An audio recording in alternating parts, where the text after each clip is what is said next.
Et bonjour à toutes et à tous et bienvenue à ce webinaire consacré aujourd'hui au bruit en entreprise. Je vous propose de patienter quelques instants, le temps de voir tout le monde arriver sur cette plateforme de webinaire. Merci de patienter quelques instants. Alors, nous avions pour projet de vous faire passer une petite séquence musicale de chants musicaux, de chants d'oiseaux. Et puis, la plateforme ne permet pas de faire cela. J'en suis navrée. Alors, je siffle très mal, donc je ne m'aventurerai pas à vous faire le chant de la mésange, mais ça aurait été agréable d'entendre cet après-midi le chant des oiseaux sur ce webinaire consacré au bruit, parce que tous les bruits ne sont pas désagréables. Donc, on va patienter encore un petit peu. Soyez tous les bienvenus. J'espère que vous nous entendez bien, que vous nous voyez, au moins que vous nous entendiez, ma foi. Si vous ne nous voyez pas, c'est moins grave. Bonjour à toutes et à tous. Vous avez un petit espace sur votre droite qui permet de communiquer avec nous. Donc, n'hésitez pas à nous faire signe si vous rencontriez des difficultés. Voilà, merci pour vos retours. Tout se passe bien. C'est formidable. Écoutez, je vous propose de continuer, de commencer sans tarder. Alors bonjour à toutes et à tous. Je vais vous faire le plaisir de me voir en grand. Nous sommes aujourd'hui le 9 mars 2021 et nous fêtons les Françoises. Alors pensez à vos mamans, vos belles-mamans, vos voisines, vos grands-mères. Soyez les bienvenus à ce webinaire qui vous est proposé aujourd'hui par GEST. GEST, le service de santé, l'association des services de santé au travail du Grand Est. Donc, nous sommes heureux d'accueillir aujourd'hui certainement plus de 240 personnes à ce webinaire qui est donc consacré au bruit en entreprise. Donc, ce webinaire sera animé cet après-midi par Emmanuel Rolles, IPRP à AST67, Fabien Thibidaz, ergonome à Ardennes Santé Travail, Dave Bonin, infirmier en santé-travail au STSA, service de Mulhouse, et Anna Freitas, infirmière santé-travail au STSA également, répondra à vos questions en back-office. Donc, nos experts sont amenés à intervenir en entreprise pour conseiller les salariés, les chefs d'entreprise sur le bruit, les mesures de bruit, les mesures de prévention à déployer, les équipements de protection à utiliser.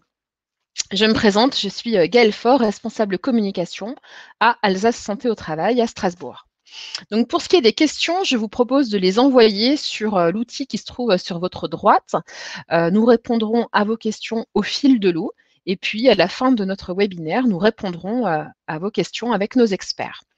Ce webinaire dure environ 1 heure. Le replay et le support de présentation seront disponibles sur les sites internet des services qui présentent aujourd'hui ce webinaire et puis sur le site internet de GEST qui a donc proposé ce support. Eh bien, écoutez, ce jeudi 11 mars aura lieu partout en France la journée nationale de l'audition. Et ainsi, tests de dépistage auditif, des tests de dépistage auditif gratuits, des webinaires, des diffusions de documents, des diffusions de conseils de prévention seront autant de temps qui seront déployés par tous les acteurs de la prévention de l'audition et notamment par les services de santé au travail. L'OMS, l'Organisation mondiale de la santé, nous avertit qu'une personne sur 4 dans le monde souffrira de déficience auditive, à des degrés divers évidemment, d'ici 2050. Et 2050, c'est tout bonnement à la génération de mes enfants, ce sera donc dans 30 ans.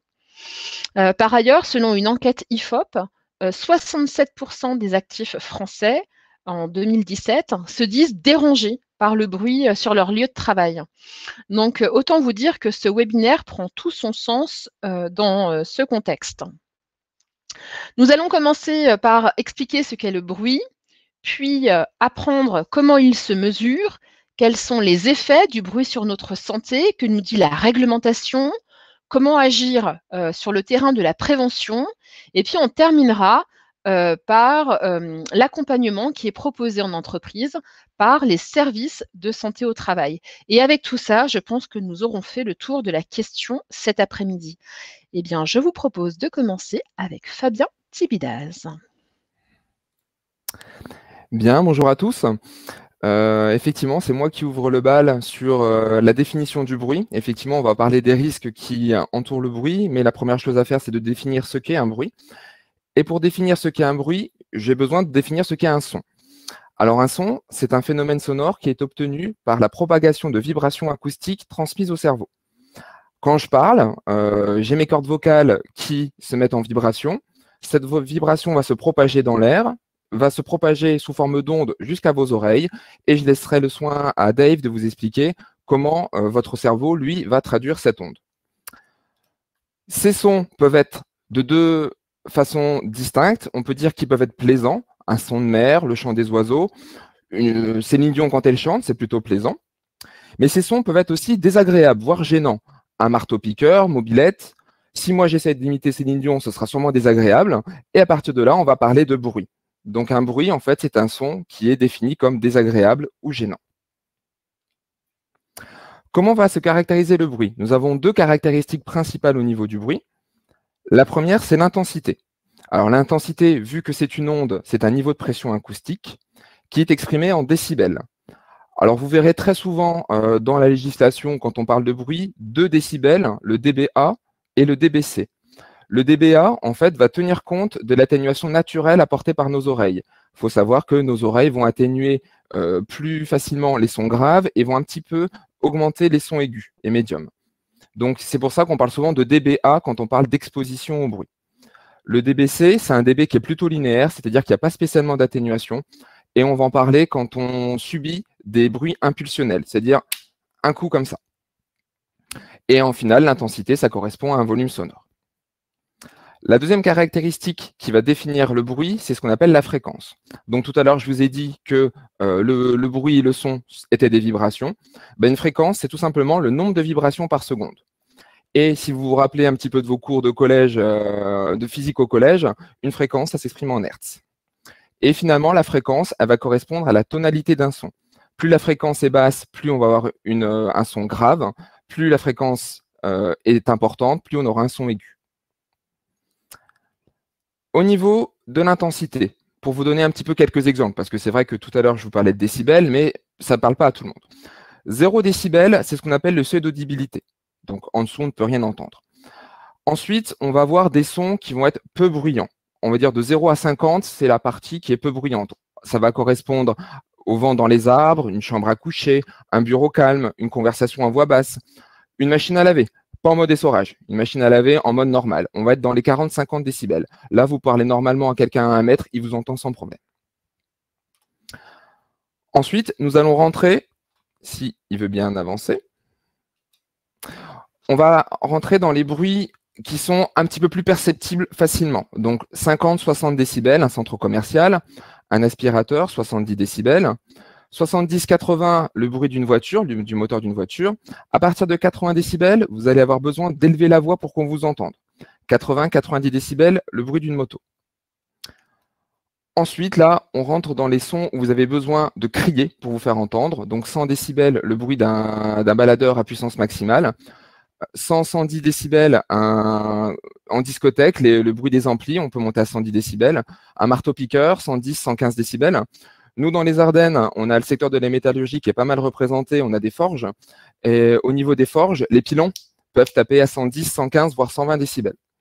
120-130, c'est le bruit d'un moteur d'avion. Et là, c'est impossible de communiquer. Là, plus personne n'entend rien. Et ensuite, 140-150, c'est le bruit d'une fusée. Donc, sans vous spoiler ce qui va suivre plus tard, nous, on considère qu'à partir de 80-85 décibels, il va y avoir un risque pour la santé auditive. Au niveau de l'intensité, il y a quelque chose qui est très intéressant au niveau du bruit, c'est que ce n'est pas une échelle linéaire, c'est une échelle logarithmique. Ça veut dire quoi? Ça veut dire que les bruits ne vont pas s'ajouter, ils vont se composer. La résultante de ça, c'est que une machine à 80 décibels, si vous en rajoutez une deuxième, le résultat ne sera pas 80 plus 80, 160. Le résultat, ce sera plus 3. Quand on double le bruit, on gagne 3 décibels. C'est-à-dire que une machine à 80, si vous en mettez une deuxième à 80, le résultat sera 83 décibels. Et ça, c'est vraiment une logique difficile parfois à comprendre, mais c'est parce que c'est une échelle logarithmique. Et c'est très important pour nous préventeurs, vous le verrez plus tard. Donc, deux machines à 80, 83, 4 machines à 80, 86, etc., etc. 10 machines à 80, la résultante sera 90 décibels. Oui. Alors, au niveau de la fréquence, donc là, on a parlé de l'intensité, maintenant, on va parler de la fréquence. Vous savez que le champ, enfin, vous le savez, le champ auditif humain, en fait, va s'établir de 20 à 20 000 Hz. En dessous de 20 Hz, c'est ce qu'on appelle les infrasons. Les infrasons ne sont pas, nous, humains, nous ne pouvons pas les entendre, les infrasons. Certains animaux l'utilisent, je pense aux éléphants, aux baleines, qui utilisent les infrasons pour communiquer. Nous, on va entendre de 20 à 20 000 Hz, avec 3 catégories distinctes. De 20 à 400 Hz, ce sont les sons graves. De 400 à 2000 Hz, les sons médiums. Et de 2000 à 20 000 Hz, les sons aigus. La fréquence de la voix va se situer entre 80 Hz pour une voix très très grave et 1800 Hz pour les voix très très très très aiguës. Globalement, entre un homme et une femme, on est entre 100, 150 et 400 Hz. Et ensuite, nous avons les ultrasons. Donc les ultrasons, nous ne sommes pas capables de les entendre, c'est au-dessus de 20 000 Hz. Et certains animaux communiquent avec aussi, comme les chauves-souris ou le sonar des dauphins. Alors, ce qui est drôle, c'est que ce champ-là, avec le vieillissement naturel de l'homme, il a tendance à se réduire. C'est-à-dire que plus on vieillit, moins on va entendre les sons très graves et moins on va entendre les sons très aigus. Et ce qui est assez insolite, c'est que certaines entreprises ont réussi à trouver une application dans la vie courante de ça. Je pense à une entreprise qui a fait l'actualité il y a 2-3 ans en Angleterre, qui a créé un boîtier anti-jeûne. Le boîtier anti-jeûne, en Angleterre, il y avait une épicerie dont le gérant était ennuyé par des regroupements de jeunes à côté de son entrée qui buvaient de l'alcool et qui importunaient les clients. Et donc, du coup, ce gérant est embêté avec ces jeunes-là. Il a fait venir la police à plusieurs reprises. La police a dispersé les jeunes, mais qui revenaient à chaque fois. Donc, le gérant a investi dans un boîtier anti-jeûne qui avait comme particularité de produire un son très fort et très, très, très aigu. C'est-à-dire qu'on était de l'ordre de 18-19 000 Hz. Le gérant, qui devait avoir une cinquantaine d'années, ne l'entendait pas. Les clients, qui pareil étaient entre 40 et 50 ans, ne l'entendaient pas. Mais par contre, les jeunes avaient dans l'oreille un bruit très aigu et très strident. Et ça a marché. En fait, ce boîtier anti-jeûne a fait disperser les jeunes qui ne sont plus jamais revenus. Donc, vous voyez qu'en fait, finalement, ce vieillissement en fait, permet d'avoir des applications dans la vie courante. Je pense aussi à ceux qui ont des enfants. Il existe des ultrasonneries. Les ultrasonneries, c'est pareil, ce sont des sonneries qui sont dans les 18-19 000 Hz. Et en fait, les jeunes programment cette sonnerie pour les SMS et les appels. Ce qui fait que quand ils reçoivent un texto, vous ne l'entendez pas, mais eux, ils l'entendent. Donc, la prochaine fois que vous voyez votre enfant se diriger vers son téléphone, mais qu'il n'y a pas eu de sonnerie, méfiez-vous quand même. Il faut savoir aussi que l'oreille humaine est plus sensible au son médium et au son aigu. Je vous l'ai dit tout à l'heure avec le DBA, qui a tendance à ne pas prendre en compte trop les graves, mais qui surestime un petit peu les médiums et les aigus. Ça, c'est une particularité de notre oreille. Au niveau du risque, il va y avoir plusieurs facteurs qui vont rentrer dans notre évaluation pour le risque. Il y a le niveau sonore et la durée d'exposition. Donc, on sait, et vous le verrez au niveau réglementaire, qu'à partir de 80 décibels sur 8 heures d'exposition, on sait qu'il y a un risque d'atteinte à la santé. Tout à l'heure, je vous ai dit que le double de 80 décibels, c'était 83 décibels. Mais si je double mon niveau sonore, ça veut dire que je divise par 2 ma durée d'exposition. Donc, si je divise par 2, 8 heures, ça fait 4 heures. Qu'est-ce que ça veut dire? Ça veut dire que 80 décibels sur 8 heures, c'est pareil que 83 décibels sur 4 heures. Si je continue mon raisonnement, c'est pareil que 86 décibels sur 2 heures. Et si je continue jusqu'au bout, 100 décibels sur 4 minutes, c'est pareil que 80 décibels sur 8 heures. Alors ça, c'est une importance fondamentale pour nous, parce qu'en entreprise, il arrive très souvent que des salariés ou des employeurs ou des gérants se déplacent dans des milieux très bruyants, mais se disent c'est bon, j'y vais 5 minutes, j'ai pas besoin de me protéger. Si, parce que s'ils sont exposés à des niveaux sonores très forts, les 5 minutes à 100 décibels, c'est comme s'ils avaient passé 8 heures à 80 décibels. Donc ça, c'est vraiment fondamental sur la prise en compte du port d'équipements de protection individuelle notamment. Ce qui va rentrer aussi en compte, c'est la distance par rapport à la source de bruit. Effectivement, plus vous éloignez du bruit, plus le niveau sonore va descendre, et de façon assez importante d'ailleurs. Le type de bruit, vous verrez qu'au niveau de la législation, il y a 2 types de bruits distincts qui sont appréciés. On a le bruit continu sur 8 heures d'exposition, mais aussi les bruits impulsionnels. Et ça, c'est important parce qu'il y a un réflexe qu'on appelle le réflexe stapédien qui fait qu'il y a des muscles dans nos oreilles qui se contractent lorsqu'on est exposé à un bruit pour diminuer notre exposition au bruit. Le problème, c'est que sur un bruit impulsionnel, le réflexe stapédien n'a pas le temps de se produire. Donc, un bruit impulsionnel, on le prend d'autant plus fort qu'un bruit continu. Et enfin, un petit peu comme tout risque, on a des terrains et des sensibilités individuelles qui varieront en fonction des personnes et des critères héréditaires. Merci Fabien. Si je pouvais résumer votre intervention en 3 mots, si j'osais le faire, je pourrais dire, que vous ne prendriez pas le risque de chanter du Céline Dion durant ce webinaire. Je peux essayer. Et puis 2, on a fait plein de multiplications et d'additions assez étranges et pour le moins peu communes.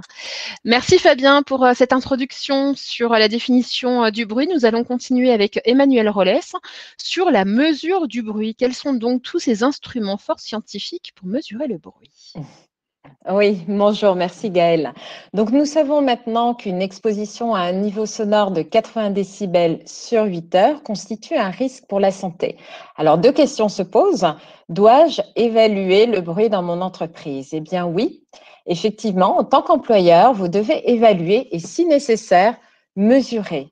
Cela signifie qu'il n'est pas obligatoire d'effectuer des mesures. Alors la seconde question, c'est comment procéder justement à cette évaluation du bruit. Eh bien, 2 possibilités. L'évaluation sans instrument, qui est une évaluation sommaire. Par exemple, si vous devez crier ou si vous avez beaucoup de difficultés à vous faire comprendre avec une personne située à moins de 1 mètre, vous pouvez considérer que vous êtes à un niveau supérieur à 85 décibels. Donc, le risque est certain pour votre santé. Si en revanche, vous pouvez communiquer normalement avec une personne située à moins d'1 mètre de vous, à 50 centimètres, là, vous pouvez considérer qu'il n'y a pas de risque. Vous êtes à un niveau sonore inférieur à 80 décibels.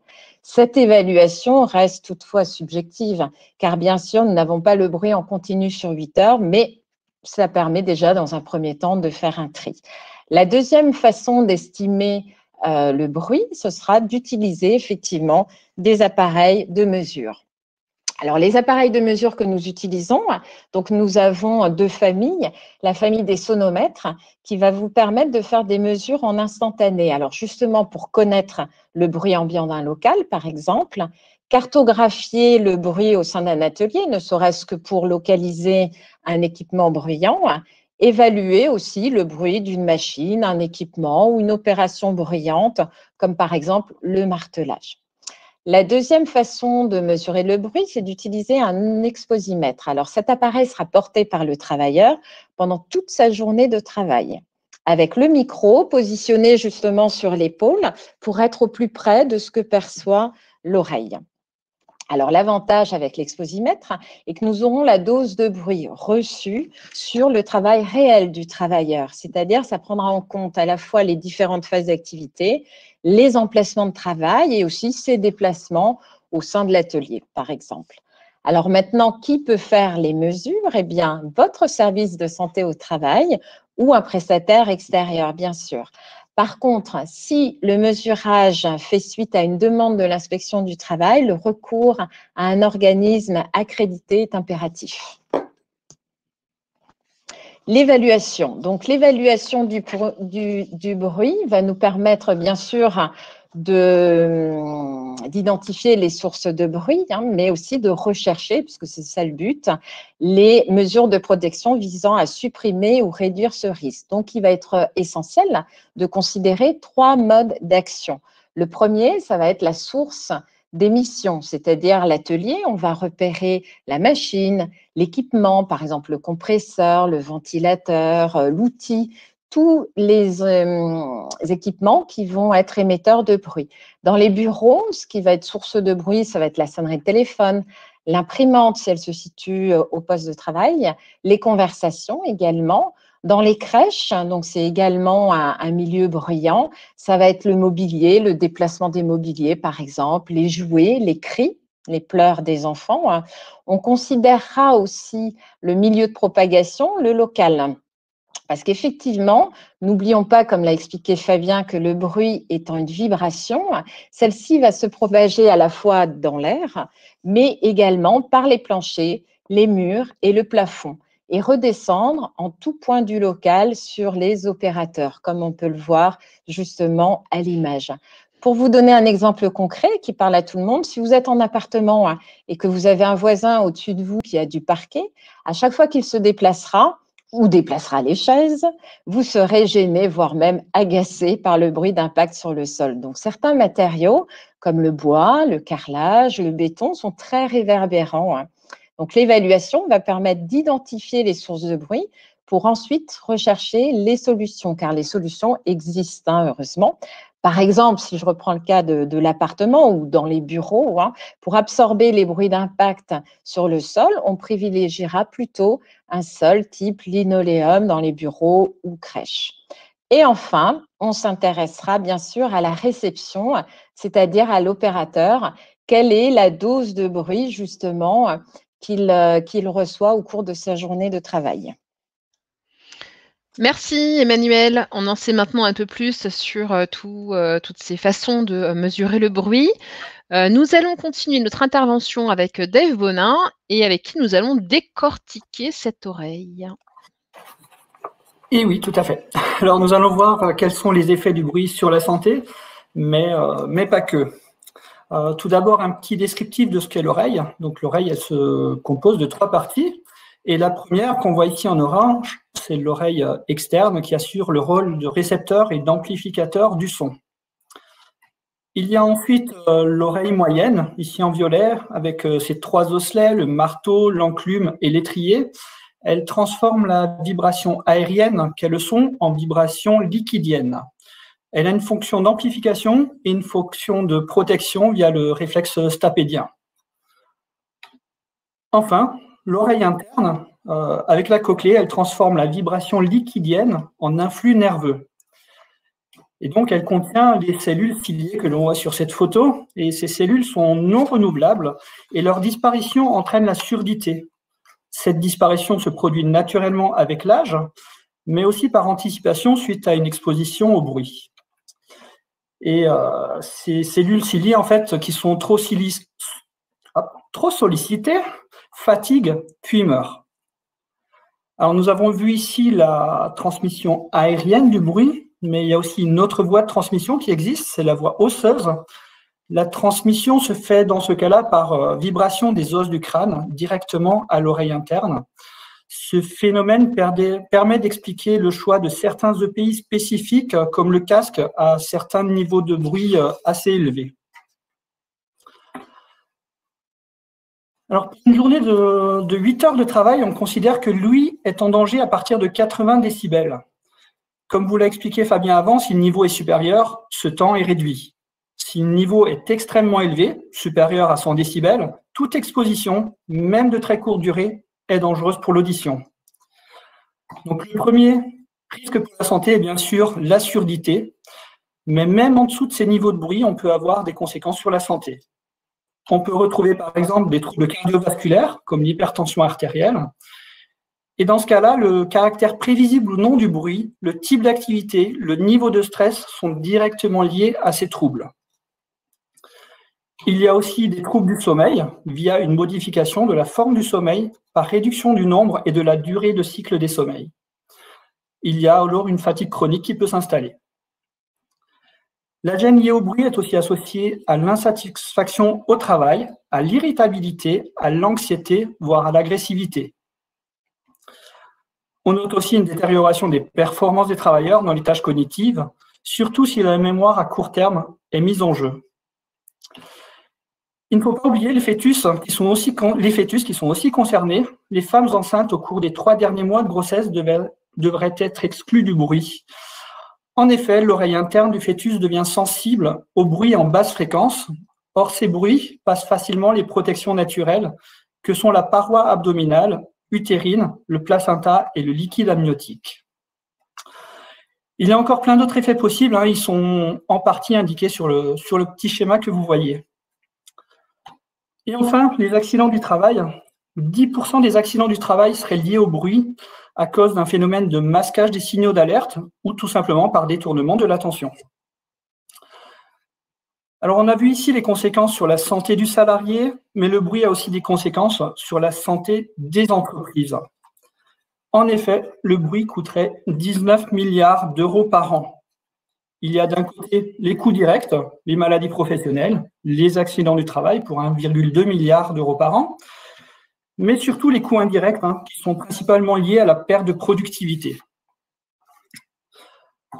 Enfin, la surdité professionnelle, petit focus sur la maladie professionnelle qui est classée 42 au tableau des maladies professionnelles du régime général.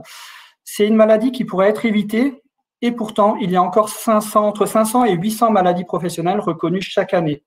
Le coût moyen d'une maladie professionnelle est d'environ 100 000 euros par maladie professionnelle pour un coût global en France et par an de 80 millions d'euros. Voilà, je vous remercie et je passe la parole à mon collègue.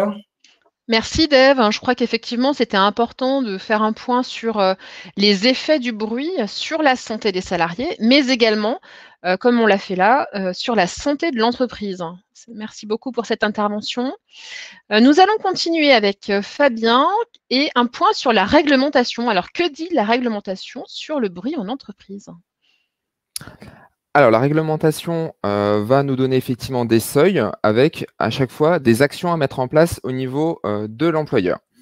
Donc, vous voyez ce premier schéma avec à gauche la partie exposition sur 8 heures de travail et à droite, on a les pics de crête, c'est-à-dire les bruits impulsionnels. En dessous de 80 décibels sur 8 heures de travail et ou 100 pics à plus de 135 décibels, on considère qu'il n'y a pas d'action à mettre en place. On considère que la santé auditive n'a pas de risque, en tout cas, il n'y a pas de risque pour votre santé auditive. Entre 80 et 85 décibels sur 8 heures de travail ou à partir du moment où vous subissez un pic de entre 135 et 137 décibels, on rentre dans ce qu'on appelle le seuil d'action inférieur. Donc, c'est ce qui est en rose. Dans ces cas-là, l'employeur doit mettre à disposition des PICB. Ce sont des protecteurs individuels contre le bruit. Il doit informer ou former ses travailleurs du risque encouru. Et les salariés peuvent bénéficier d'un examen audiométrique préventif dans leur service de santé au travail. Au-dessus de 85 décibels sur 8 heures ou lorsqu'il y a des expositions à des pics à plus de 137 décibels, dans ces cas-là, on rentre dans le seuil d'action supérieur, c'est signifié en rouge avec les petits points rouges. Dans ces cas-là, l'employeur doit mettre en œuvre un programme de mesure de réduction d'exposition au bruit. Il doit signaler par de l'affichage notamment les endroits bruyants et limiter les accès. Il doit rendre obligatoire les protecteurs individuels et il doit s'assurer que les protecteurs individuels sont effectivement portés. J'attire vraiment votre attention sur la différence entre le seuil d'action inférieur et le seuil d'action supérieur. À partir de 80 et jusqu'à 85, l'employeur a une obligation de moyens, c'est-à-dire qu'il doit mettre à disposition. Au-dessus de 85 décibels, il y a une obligation de résultat, c'est-à-dire qu'il doit s'assurer que les gens les portent. Combien de fois nous allons, nous, en entreprise, préventeurs, et les employeurs nous disent il y a des bouchons là-bas, ils n'ont qu'à se servir. Non. À partir de 85 décibels, il y a une obligation de s'assurer que les travailleurs portent leur protection. Enfin, il y a une notion qui est sortie en 2006 qui s'appelle une valeur limite d'exposition compte tenu de l'atténuation apportée par le protecteur individuel, qui est située à 87 décibels pour l'exposition sur 8 heures et qui est située à 140 décibels pour le bruit impulsionnel. Alors, qu'est-ce que ça veut dire? Ça veut dire que les protecteurs doivent faire en sorte qu'à l'oreille de l'opérateur, par exemple, on ne dépasse jamais 87 sur 8 heures ou 140 en pic. Pour vous donner un exemple, un salarié qui serait exposé à 100 décibels, le protecteur doit atténuer d'au moins 13 décibels pour qu'à l'oreille de l'opérateur, nous soyons à 87.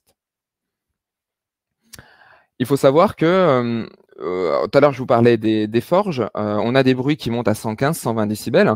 Avant 2006, un employeur qui donnait des protecteurs qui atténuaient de 30 décibels, et 30 décibels, c'est pas rien, à un forgeron, par exemple, le forgeron, 120 moins 30, il était toujours à 90 décibels à son oreille.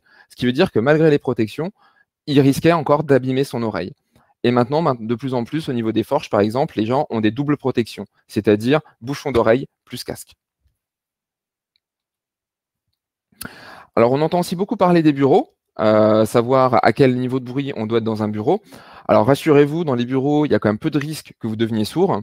Par contre, je pense qu'on l'a tous déjà constaté, quand on a besoin de se concentrer sur un compte-rendu, de rédiger ou avoir une attention soutenue sur un document, on va plus facilement fermer la porte pour être vraiment isolé dans sa bulle.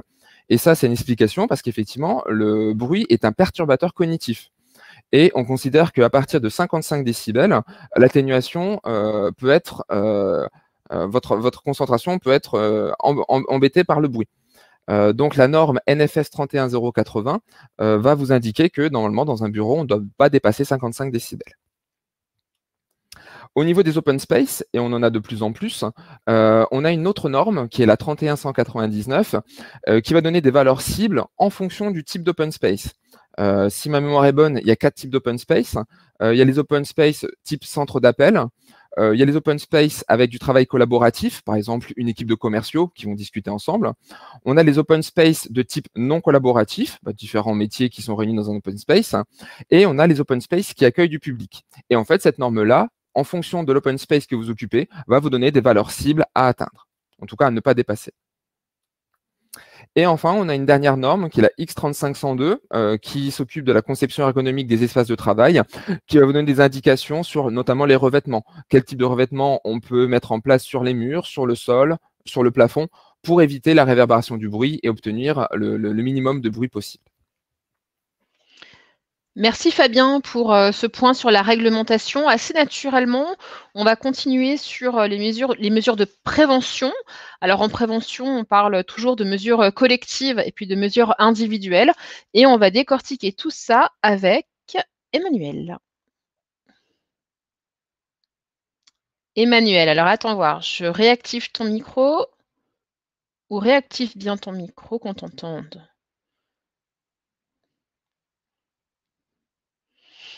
Alors, Emmanuel, ton micro est désactivé. C'est dommage pour un webinaire sur le bruit. Activer le micro. Voilà, super. Voilà, c'est bon, désolée. Ok, je reprends. Donc, dès lors, effectivement, que l'évaluation des risques a permis de constater que les travailleurs sont exposés à plus de 80 décibels et ou 135 décibels C, des mesures adaptées doivent être mises en œuvre. Alors, on agira en priorité sur la prévention collective, c'est-à-dire comment supprimer ou réduire le risque de réduire le bruit à la source ou comment limiter encore la propagation.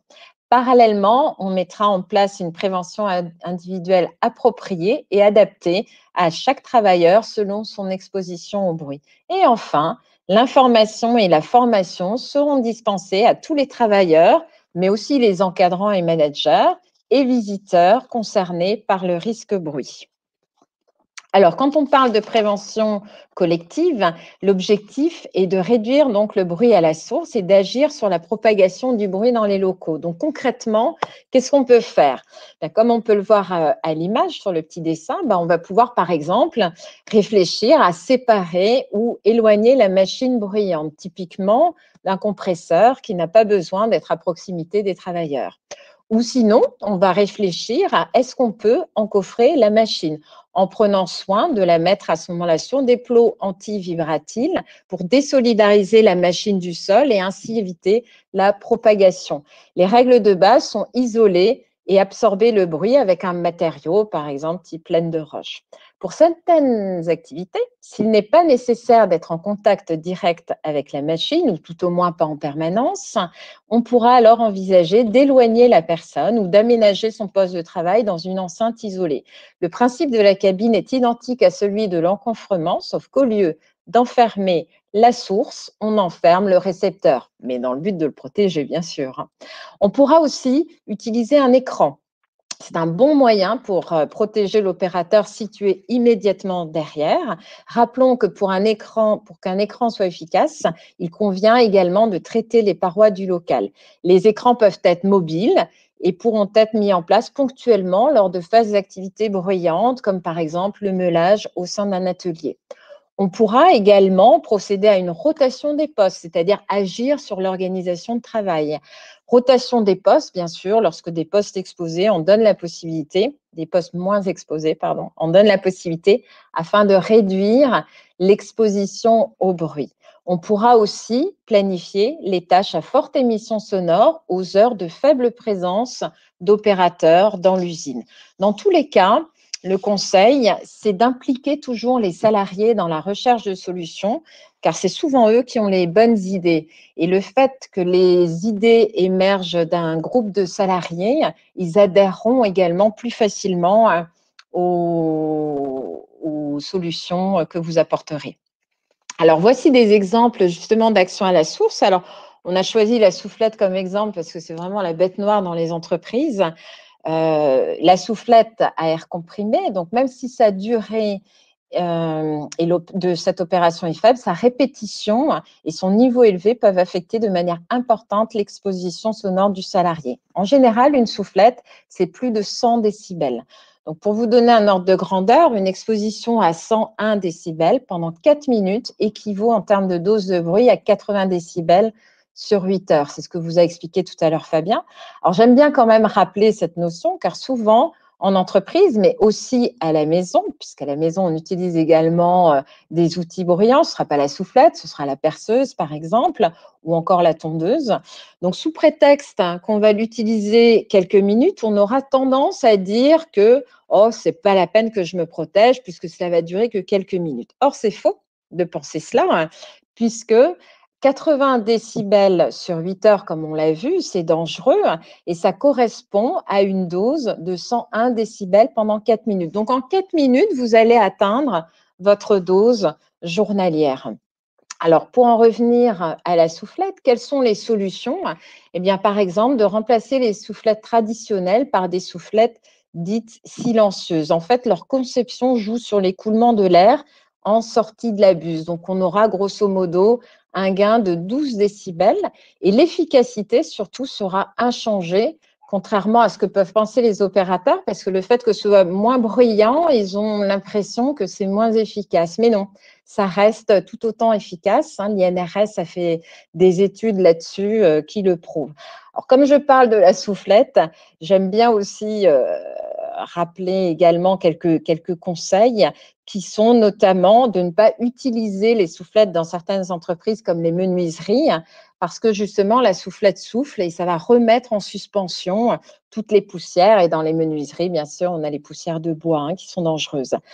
Évidemment, quand on utilise la soufflette, il est obligatoire de porter donc les protections auditives, on va en parler après, mais aussi de porter des lunettes de sécurité enveloppantes pour tout simplement protéger vos yeux dus à la projection de particules. Une autre idée d'action à la source, en cas de changement de machine ou d'équipement, c'est d'engager une concertation avec le fournisseur sur une action de réduction des niveaux sonores à la conception, puisque les fabricants ont obligation d'informer les utilisateurs via la notice. Vous avez le niveau de la puissance acoustique de la machine. Donc, en tant qu'employeur, votre rôle, ça va être d'acheter, à performance égale, bien sûr, d'acheter la machine qui soit la plus silencieuse, et aussi bien en entreprise qu'à la maison d'ailleurs. Voilà, quand on a mené des actions sur la source, on va également mener des actions sur le traitement du local. Alors, je ne sais pas si vous le savez, mais il incombe au maître d'ouvrage ou à l'employeur de prévoir un traitement acoustique des locaux qui ont été construits ou aménagés depuis le 1er janvier 1990, dès lors que des machines susceptibles d'exposer les travailleurs à des niveaux sonores supérieurs à 85 sont installées. Alors, le plus simple, c'est le plafond, parce que le plafond représente la surface homogène la plus importante de l'espace. Son traitement aura donc un impact important. Il devra être très performant, c'est-à-dire avec un indice d'affaiblissement de 15 décibels au moins et un coefficient d'absorption Sabine. Il s'agit du coefficient alpha Sabine, qui devra tendre vers 1. C'est le coefficient d'absorption. Dans les ateliers ou usines, par exemple, il sera possible de poser des baffles suspendus qui vont fonctionner en fait comme un piège à son. C'est-à-dire que le son va monter parce qu'il va être réfléchi et la baffle va piéger le son et donc le son ne redescendra pas sur les opérateurs. Sur l'image, on voit également une photo de bureau où on peut faire un traitement acoustique ou là encore installer des baffles. En tous les cas, la problématique de la réduction du bruit est complexe. Il sera donc vivement recommandé à l'entreprise de s'adjoindre les conseils d'un spécialiste. Pour la propagation, on a pris également cet exemple dans les crèches, parce que dans les crèches, évidemment, ça va être compliqué de réduire le bruit à la source, hein, à moins de bâillonner les enfants, mais non, c'est pas le but. Donc, en tous les cas, avec cet exemple, nous comprenons aisément tout le bénéfice d'un traitement acoustique. Donc, si on place des matériaux absorbants, le bruit dans le local d'émission passe alors de 80 à 75 décibels. Et le niveau perçu dans la salle voisine, hein, dans les crèches, il y a souvent la salle des bébés, la salle des grands, ben, la salle voisine va passer de 60 à 50 décibels. Donc, c'est un gain de 10 décibels, ce qui est énorme parce qu'on vous l'a dit, 3 décibels, le bruit est doublé. Sur le plan comportemental, il y aura aussi des effets, hein, car une ambiance feutrée conduira à des comportements aussi plus calmes. Les enfants seront donc moins nerveux. N'oublions pas que si l'environnement sonore de la crèche est susceptible d'affecter la santé du personnel, elle affectera aussi celle des enfants. Donc, les enfants qui fréquentent les crèches sont en cours d'apprentissage du langage. Ils sont donc particulièrement vulnérables au bruit. La compréhension de la parole peut être compromise par le bruit. Merci Emmanuel. Alors, lorsque toutes ces mesures de prévention collective ne suffisent pas, quelles sont les mesures de protection individuelle à déployer pour protéger la santé des salariés et garantir leur sécurité? Nous allons continuer avec Fabien. Et promis, c'est la dernière fois que je vous embête. Donc effectivement, quand on a essayé de trouver des mesures collectives pour réduire le bruit et que finalement, bah, on ne peut pas, effectivement, il y aura des situations, j'ai regardé un petit peu le chat là à droite, sur le bâtiment, sur les chantiers, c'est vrai que c'est compliqué de mettre en place des revêtements absorbants ou un marteau-piqueur, bah, ça fait du bruit. Dans ces cas-là, effectivement, on est contraint d'aller vers la protection individuelle contre le bruit, les PICB. Ce qui nous paraît important, c'est d'impliquer tous les acteurs, l'utilisateur, le préventeur, le médecin du travail, l'acheteur et le décideur dans le choix des PICB. Vous allez voir dans la slide d'après qu'il y a différents types de PICB qui vont correspondre à différentes situations de travail. Ils doivent être appropriés à l'activité et à l'environnement. Ils doivent être adaptés au niveau sonore d'exposition. Ils doivent être individuels. Ils doivent être compatibles avec d'autres EPI. On verra que certains EPI, enfin certains protecteurs individuels contre le bruit ne vont pas avec d'autres. Ils doivent être confortables et portés en permanence. Alors pourquoi? Parce que l'on sait que d'expérience que l'assiduité au port des protections est largement liée au confort d'utilisation. Quelqu'un qui va utiliser son protecteur individuel, en général, c'est parce qu'il le trouve confortable. J'ai même mémoire, moi, d'avoir eu des directeurs débarquer en réunion avec leur protecteur individuel. Alors c'est souvent des bouchons moulés et ne se rendaient même pas compte qu'ils les avaient encore sur eux. Et enfin, ils doivent être correctement ajustés avec une formation au port indispensable. On aura une petite vidéo pour vous après par rapport à ça. Alors, au niveau des protecteurs individuels, les premiers auxquels on pense tout de suite et qui sont le plus facilement accessibles, ce sont les bouchons jetables. Donc, effectivement, il n'y a pas d'entretien spécifique. Ils ne coûtent pas cher à l'achat, en tout cas de prime abord. Par contre, il demande une hygiène des mains indispensable. Vous le savez, il faut les rouler entre les doigts, puis après les glisser dans les oreilles. Donc, il vaut mieux avoir les mains propres. Il faut les ajuster. Et il faut les ajuster, vous le verrez sur la vidéo, c'est pas si évident que ça. Vu qu'ils rentrent dans l'oreille, ils sont intra-auriculaires, ils peuvent provoquer des démangeaisons. Et finalement, si vous utilisez 2 paires de bouchons par jour, on va dire une le matin, une l'après-midi, eh bien, à long terme, ça quand même représente un certain budget. Nous avons les casques anti-bruit. C'est la deuxième protecteur qu'on va rencontrer le plus souvent en entreprise. On a un port facile en milieu salissant, c'est-à-dire que même si vous avez les mains sales, vu que vous ne touchez pas à la partie qui va être en contact avec vos oreilles, ce n'est pas spécialement un problème. Et c'est extérieur à l'oreille. C'est vrai que quelqu'un qui va avoir une otite, par exemple, il va avoir des difficultés à porter des bouchons qui vont aller dans les oreilles. Donc ça, le principe du casque, c'est bien, c'est que c'est extérieur à l'oreille. Par contre, en défaut, il va être encombrant, il va présenter un certain poids et comme il couvre toute l'oreille, il va entretenir une certaine chaleur. Alors c'est vrai que du coup, c'est plus difficile à porter en milieu chaud et humide, et notamment aussi en été. Et tout à l'heure, je vous parlais de la compatibilité entre les EPI et les protecteurs individuels. Par exemple, le casque de sécurité, il va très mal aller avec un soudeur qui a un masque de soudeur, ou quelqu'un qui a des lunettes de sécurité, parce que du coup, ça va appuyer sur les branches derrière l'oreille, c'est très désagréable, ou quelqu'un qui a un casque de chantier. Pour le casque de chantier, vous avez peut-être déjà vu, il existe des oreilles de Mickey qui permettent de mettre des casques anti-bruit sur les casques de chantier. Au niveau des protecteurs individuels, on a aussi tout ce qui est arceaux et bouchons réutilisables. Ce qui est sympa avec ces types de protections, c'est qu'elles sont nettoyables, donc elles sont lavables et réutilisables. En plus, vous n'avez pas spécialement besoin de les rouler entre vos doigts et vous pouvez manipuler que le fil. Donc, il y a une manipulation, il n'y a pas de manipulation de la portion à introduire dans votre conduit auditif. Par contre, un petit peu comme les bouchons jetables, ils sont intra-auriculaires. Et enfin, nous, ce qu'on préconise quand même relativement souvent, non pas qu'on ait des actions chez les protecteurs de bouchons moulés, mais parce qu'on trouve que c'est très confortable et que c'est très adapté au risque lorsqu'on ne peut pas travailler sur la protection collective, ce sont donc les bouchons moulés. Ils sont faits sur mesure, donc c'est-à-dire que quelqu'un va venir prendre l'empreinte de votre conduit auditif et votre bouchon moulé va correspondre à cette empreinte. Il y a une bonne stabilité dans le conduit et ça protège du bruit sans entraver la communication verbale. Tout à l'heure, je vous ai expliqué que la fréquence de la voix, elle est située entre 100 et 500 Hz en gros. Eh bien, ces bouchons, en fait, vont atténuer fort avant les 100 Hz, vont atténuer fort au-dessus de 500 Hz et ils vont être passe-bande, c'est-à-dire qu'ils vont mieux laisser passer entre 100 et 400 Hz, ce qui fait que ça va bien atténuer les bruits industriels, qui sont plutôt des bruits graves et parfois des bruits aigus, mais vont laisser passer la parole de la voix. L'une des principales oppositions qu'on nous donne au niveau des bouchons moulés, c'est le coût à l'achat. Alors, il faut savoir qu'une paire de bouchons moulés, ça coûte une centaine d'euros, hein, suivant les fabricants, mais c'est valable pendant 5 à 6 ans. Ce qui fait que la CRAMIF, vous le voyez en bas, a édité une étude qui dit que si vous utilisez pendant 5-6 ans des bouchons soit jetables, soit moulés, bah, le prix à l'année est de 66 euros pour les bouchons jetables et de 20 euros pour des protections sur mesure. Donc finalement, quand on voit un petit peu plus loin, les bouchons moulés, c'est pas si onéreux que ça.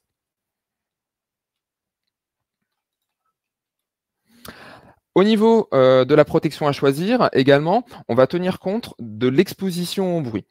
Nous, notre idée, quand on va conseiller un employeur pour l'atténuation apportée par son protection, pour sa protection auditive, c'est de pas trop non plus isoler le salarié de son environnement de travail.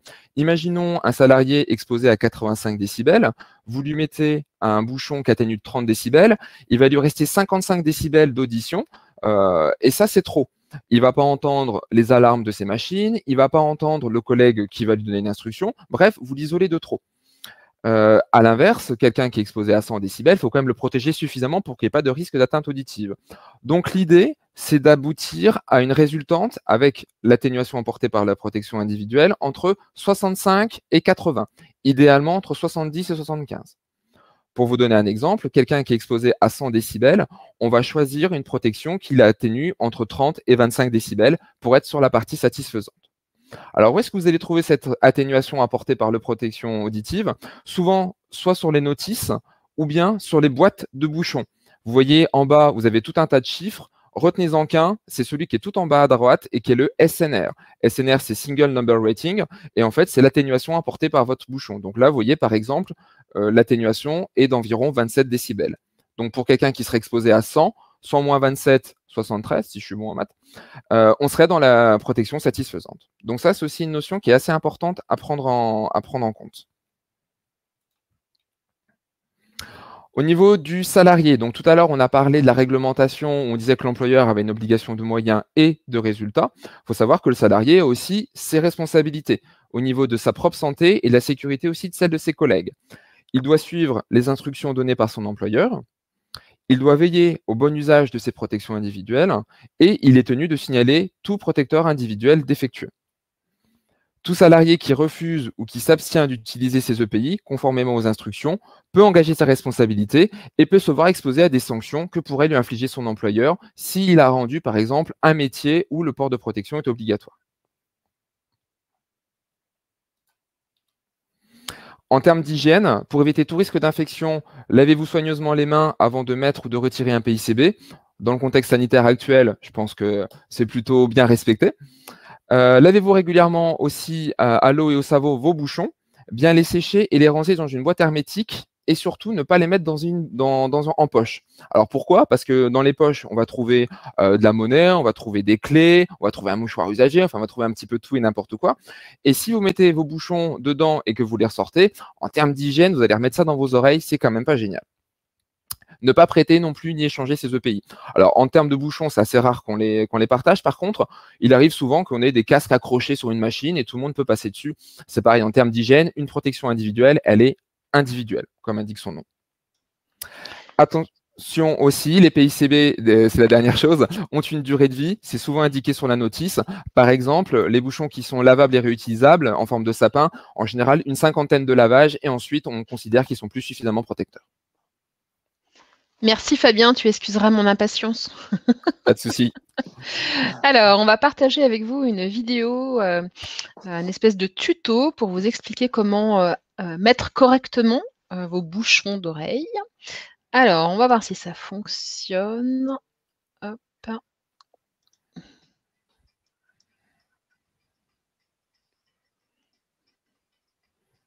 Alors, vous avez un petit peu de son. Je vais peut-être essayer de commenter en même temps. Donc, bien se laver les mains avant de mettre le bouchon.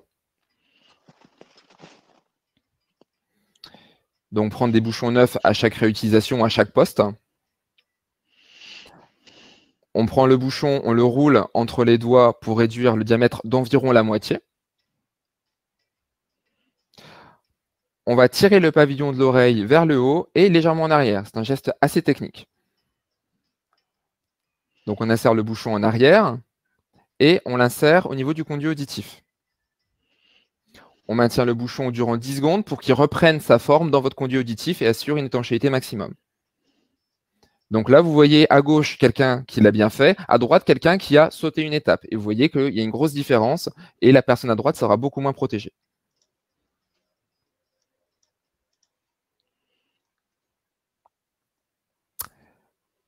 Voilà.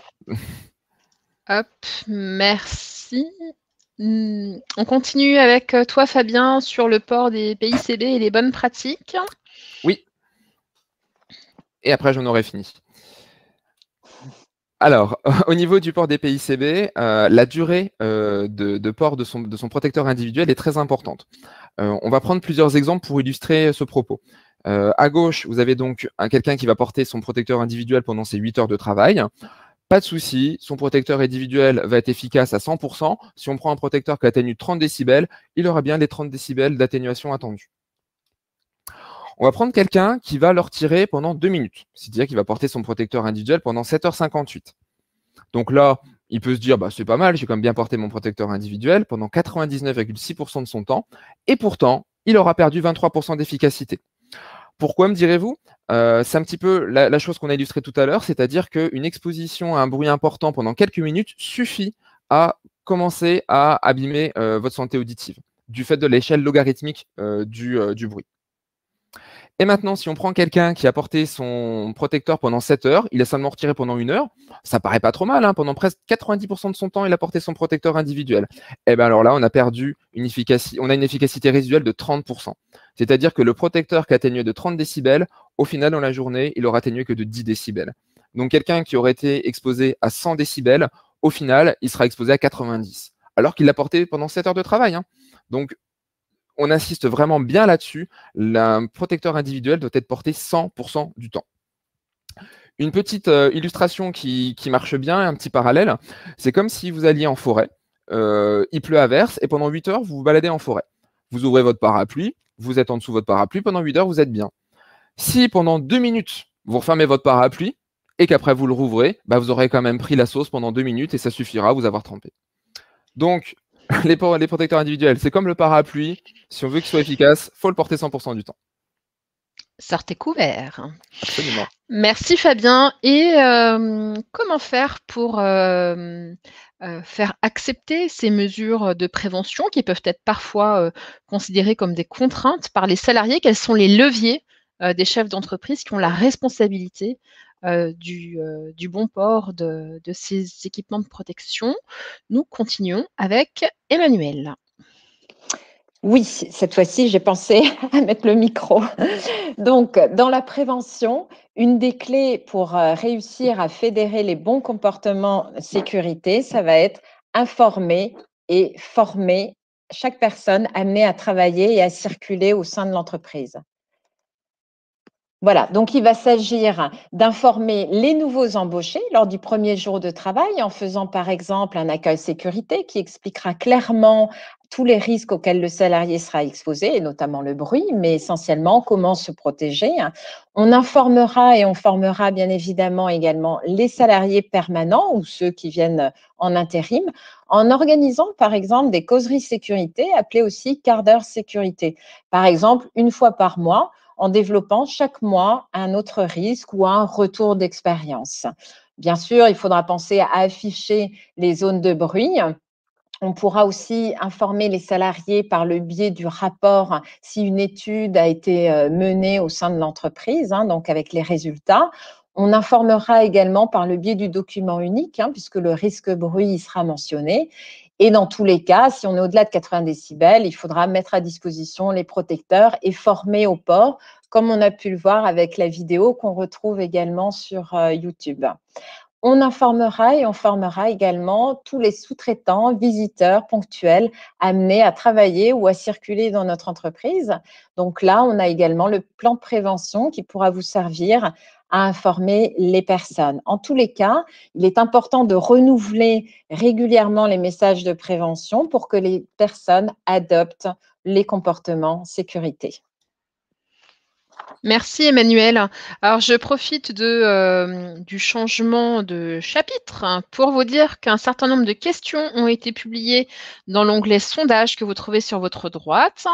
Cela nous permet de mesurer votre niveau de satisfaction et puis d'améliorer les webinaires à venir. Nous continuons sur les accompagnements possibles par les services de santé au travail. Quels sont-ils ? Oui, alors effectivement, sachez que les services de santé au travail peuvent réaliser l'estimation sonore de votre entreprise, de votre garage, de votre crèche, puisque j'ai vu des personnes qui se posaient la question comment savoir à quel niveau je suis. Eh bien, tout simplement, faites appel à nous et on vous aidera. Donc, cette démarche que nous proposons est en 4 étapes. Donc, d'abord, c'est une préétude. Donc, simplement, on se rend dans votre entreprise pour analyser l'activité, recueillir les données qui nous seront utiles dans le cadre de l'étude et puis visiter tout simplement votre entreprise pour déjà faire un premier repérage.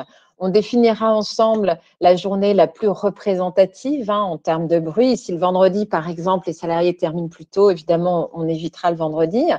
Donc, on choisira une journée ensemble pour faire cette étude, ces mesures de bruit. Donc, vous vous souvenez avec le fameux sonomètre ou exposimètre qui sera porté par vos salariés. La technicienne ou le technicien restera dans votre entreprise pour identifier les sources de bruit, pour observer également les activités.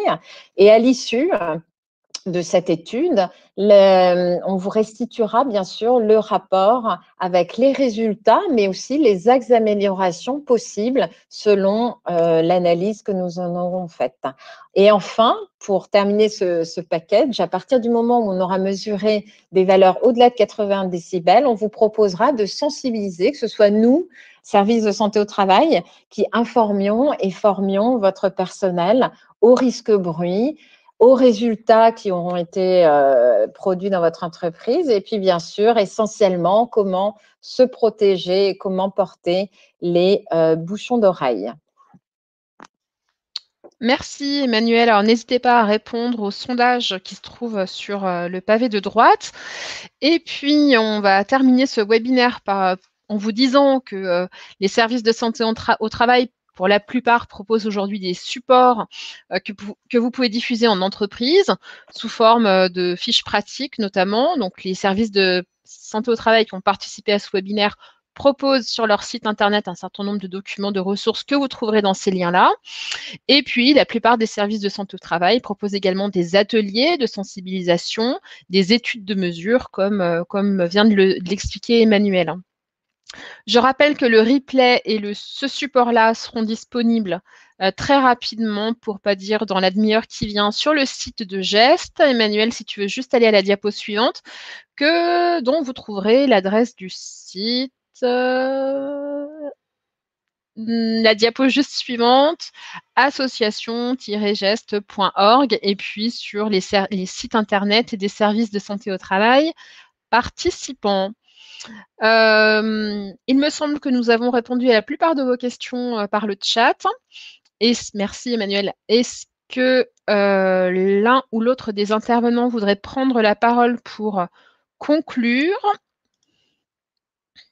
On a entendu que le bruit est un sujet complexe. Je ne m'attendais pas à ce qu'on parle autant de multiplication et d'addition sur un sujet comme celui-là. On a entendu que les mesures de protection collective étaient à privilégier, comme dans beaucoup de domaines de prévention par rapport à la protection individuelle.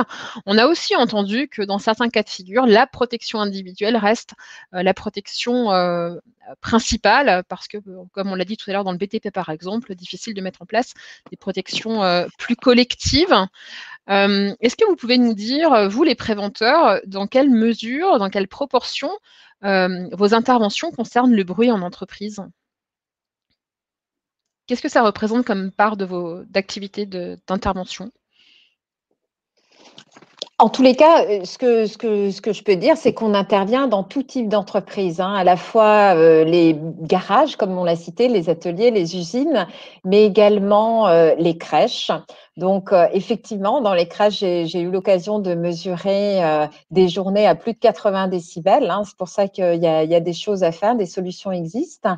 Et on est amené aussi de plus en plus à mesurer également le bruit dans les bureaux et les open space. Donc, même si on n'atteint pas ces seuils réglementaires du Code du travail de 80 décibels, on est sur des niveaux inférieurs. Généralement, dans les bureaux, ce que j'ai pu mesurer, c'est dans les 60-65, mais on est sur des valeurs qui vont entraîner fatigue, irritabilité, stress et qui vont perturber aussi le travail, hein, qui vont amener de la déconcentration. Hein. Si on est dans un bureau, on entend les conversations, forcément, on sort de ce qu'on fait.